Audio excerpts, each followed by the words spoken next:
Ich bin ein Reisender und dieser Körper ist mein Raumschiff, das Albatrossen folgt, die um ans Ziel zu kommen keine Karten lesen müssen und von Schildkröten ohne Taschenuhr lernt, langsam zu leben. Denn eines Tages wird das, was ich im Spiegel sehe, zu Staub zerfallen, als ob es nie existiert hätte. Ob ich nun renne oder gehe, selbst meine Eltern, ohne die ich meine Welt nicht vorstellen kann, altern mit jedem Tag und werden sterben. Und mit ihnen verblasst die Erinnerung an meine Kindheit. Auch euch wird es treffen, in einem Krankenhausbett, umgeben von Fremden, an Schläuchen angeschlossen oder bei der letzten Zigarette, die euch statistisch mit jedem Zug schneller zum Fährmann bringt, der euch in die Unterwelt übersetzt. Außer natürlich, ihr lebt in den 40er Jahren, als Zigaretten noch gesund waren und Ärzte das Rauchen empfohlen haben. Wann es ist, das wissen wir nicht. Es kann heute sein oder in 50 Jahren, doch die Zeit vergisst keinen, egal wo wir uns verstecken. Und natürlich können wir unser Leben damit verbringen, zu hoffen, dass die Wissenschaft eine Formel findet, um unser Leben zu erhalten. Vielleicht liegt die Lösung in unseren Telomeren, den Schutzkappen, am Ende unserer Chromosomen, die sich mit dem Alter und bei jeder Zellteilung gewöhnlich verkürzen.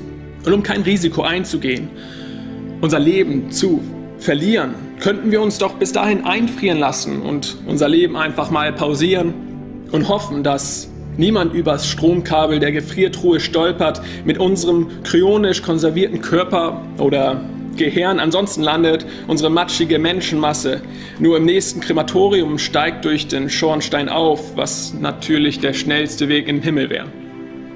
Die Frage bleibt, vergessen wir dabei zu leben? Ich werde nichts aus diesem Leben mitnehmen, zumindest nichts, was im Labor messbar ist. Oder hat die Seele ein Gewicht, vielleicht 21 Gramm? Im kosmischen Sinn ist alles, was wir wissen, wohl vergleichbar mit dem Töpfchentraining eines Kindes. Wir haben verstanden, wie sich der Uhrzeiger dreht, aber nicht warum. Vermutlich, weil wir die Uhr auseinandergenommen haben. Denn wir können die Welt sezieren und auch die Einzelteile eines Kompass beschreiben. Aber sie werden uns nicht ans Ziel führen. Und was wir vergessen, uns fehlt es nicht an Wissen. Ich bin kein Weiser, der die Welt erklären kann. Ich weiß im Grunde nur, was ich nicht weiß. Aber ich bin Archivar, der statt Bücher zu verwahren, die Erinnerung erhält an das, was wir zu vergessen drohen. Keine Wissenschaft wird uns das zurückgeben, was wir bereit sind zu verlieren. Wenn es keine Bäume mehr gibt, wenn wir merken, dass kein Wort das Wesen eines Baumes beschreiben kann, wir könnten uns unter Bücherstapel setzen, doch nie wieder unter einen Baum. Und mit dem Verlust der Natur wird uns auch die Freiheit verloren gehen. Ein Luftfilter hält ein Jahr, ein Baum ein Leben lang. Wir werden für Maschinen und Updates bezahlen müssen, für Funktionen, die einst Pflanzen und Tiere übernahmen. Und jemand wird es uns Jahr für Jahr als Fortschritt verkaufen. Und mit jedem Tier, das wir verlieren, rauben wir der Welt einen Teil ihrer Seele. Denn wie fängt man die Essenz eines Tigers ein? Wir könnten ihn wissenschaftlich vermessen und seine Haare zählen. Wir können ihn auf Aufnahmen gefangen nehmen oder ausstopfen, um seinen toten Körper für die Nachwelt zu präservieren. Wir könnten Roboter bauen, die wie Tiger aussehen, wenn wir den letzten seiner Art ausgelöscht haben.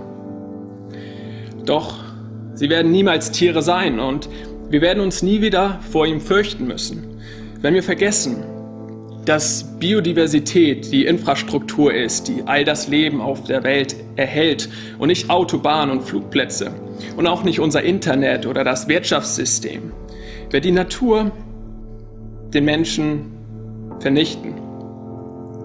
Wie wir ein Virus, nur wäre sie erfolgreicher. Es gibt Menschen, die glauben, die Wissenschaft sei die Lösung.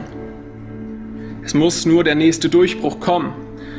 Sie kann ein wunderbares Werkzeug sein, doch mangelt es uns wirklich an Wissen oder an Technik, um nichts anders machen zu müssen? Wir haben all das Wissen, um es besser zu machen, doch wir machen es nicht besser. Vielleicht sollten wir mehr vom Albatros oder der Schildkröte lernen und weniger in der Schule sitzen. Ich möchte gerne, dass ihr alle einen kleinen Test macht, wenn ihr das nächste Mal duscht, falls ihr noch duscht. Stellt das Wasser am Ende auf eiskalt und schaut zu, wie euer Geist von eurem Körper gebrochen wird. Und das, obwohl eine kalte Dusche sehr gesund sein kann, zumindest wissenschaftlich. Es könnte helfen, wenn wir das nächste Mal Menschen wissenschaftliche Ignoranz vorwerfen, denn wir können die Feen und Elfen erst einmal aus unserem eigenen Stübchen rauswerfen. Müssen wir natürlich nicht, denn ausgeschlossen ist es nicht, dass sie existieren und unter uns verweilen. Am Ende bewegen sich die meisten Menschen in ihren Komfortzonen. Ob es sich um Ideologien, Meinungen oder Gefühle dreht, statt logisch oder kognitiv zu denken. Verletzte Gefühle scheinen schon mehr zu zählen als Fakten. Aber das ist wohl ein Thema für einen anderen Tag. Danke.